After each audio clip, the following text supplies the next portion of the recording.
हरे कृष्णा। श्रीला प्रभुपाद की जय। कल हमने चर्चा की थी गोपियों के भाव की। तो आज मैंने एक प्रसंग पढ़ा जिसमें गोपी के भाव को बहुत सुंदर से दर्शाया गया है। तो मैं आप लोगों के साथ शेयर करने के लिए रुक नहीं सकी। एक समय की बात है, एक गोपी जो भगवान श्री कृष्ण से गोपियाँ समस्त प्रेम करती थी। एक बार एक गोपी यमुना नदी के किनारे बैठी ध्यान में मग्न थी और उसी समय उधर से नारद मुनि गुजरे।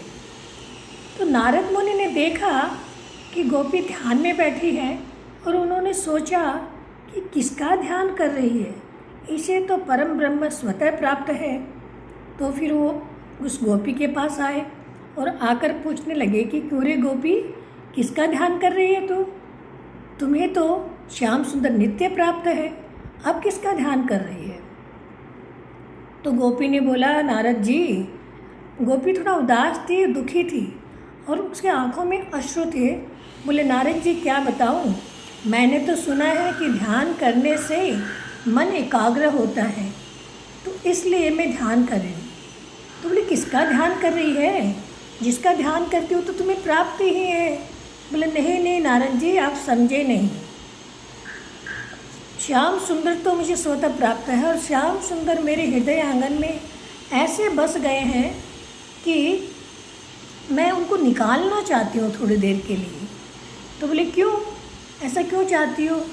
तो गोपी रोती रोती कहती है, नारद जी क्या करूँ, आप श्याम सुंदर की याद में निरंतर अश्रु बहते रहते हैं और अश्रुओं से लकड़ियाँ गिल्ली हो जाती हैं, चूल्हा जलता नहीं है, भोजन बनता नहीं है, बच्चे भूख से बिलबिला रहे होते हैं, ऊपर से घर वालों का ताना सुनना पड़ता है, वो अलग।